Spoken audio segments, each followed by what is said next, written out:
Ողջույն, այսօր ձեզ եմ ներկայացնելու ամենաարդյունավետ բնական միջոցները գլխացավը առանց դեղորայքի մեղմելու համար։ Կարծում եմ ձեզանից շատերը կփաստեն, որ վերջի շրջանում շատերի մոտ է գրանցվում հաճախակի գլխացավեր։ Գլխացավը ամենատարածված խնդիրներից է, որը կարող է պայմանավորված լինել ամենատարբեր պատճառներով, այդ թվում սթրեսով, հոգնածությամբ, առողջական որոշակի խնդիրներով և այլն։ Նման տհաճ զգացողությունները կարող են խիստ բացասաբար անդրադառնալ մարդու կյանքի որակի վրա, ուստի զարմանալի չէ, որ մարդիկ փորձում են հնարավորինս շուտ ազատվել ցավից։ Գլխացավերը մեղմելու համար մարդիկ սովորաբար ցավազրկող դեղամիջոցներ են ընդունում, սակայն լինում են դեպքեր, երբ ցավը կտրուկ է ի հայտ գալիս, իսկ ցավազրկող միջոց ձեռքի տակ չի լինում։ Բացի այդ, շատերը պարզապես խուսափում են ցավազրկողներից, քանի որ դրանք բավական լուրջ կողմնակի ազդեցություններ են առաջացնում, իսկ հաճախակի գործածության դեպքում կարող են դադարել օգնել։ Նման դեպքերում օգնության են հասնում փորձված բնական միջոցները,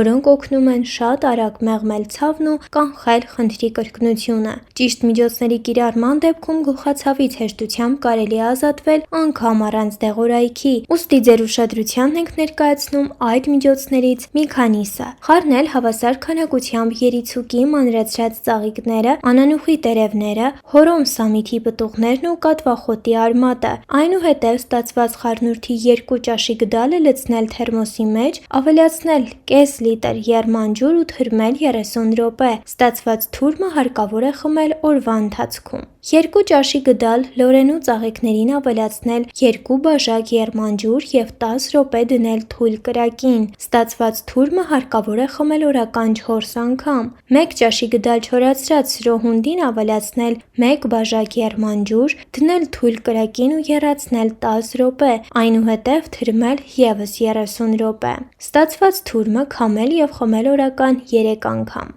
1 ճաշի գդալ չորացրած խնկածաղկին ավելացնել 300 մլ եռման ջուր, 1 ժամ թրմել որևէ տաք տեղում, այնուհետև քամել և խմել օրական 3 անգամ։ Գլխացավերի դեպքում շատ արդյունավետ կարող է լինել բռնչի հատապտուղների թարմ հյութը, նույնքան արդյունավետ են նաև սև հաղարջի ու ելակի թարմ հյութերը։ Բացի այդ, կարելի է նաև թունդ կանաչ թեյ խմել, որը գլխացավերի ու անգամ միգրենի դեմ պայքարի հիանալի բնական միջոց է։ Այս պարզ միջոցները կարող են շատ արդյունավետ լինել գլխացավերի դեմ պայքարում, սակայն հարկ է հիշել, որ որոշ դեպքերում նման ցավը կարող է պայմանավորված լինել առողջական որոշակի խնդիրներով, ուստի մինչ դրանց դեմ պայքարելը հարկավոր է նախ բուժզննում անցնել ու բացառել վտանգավոր հիվանդությունները։ Բացի այդ, հարկ է հիշել, որ նման բնական միջոցներն ունենում են որոշակի հակացուցումներ ու ինքնաբուժությունը կարող է շատ տհաճ հետևանքներ ունենալ, ուստի առաջին հերթին հարկավոր է դիմել բժշկի։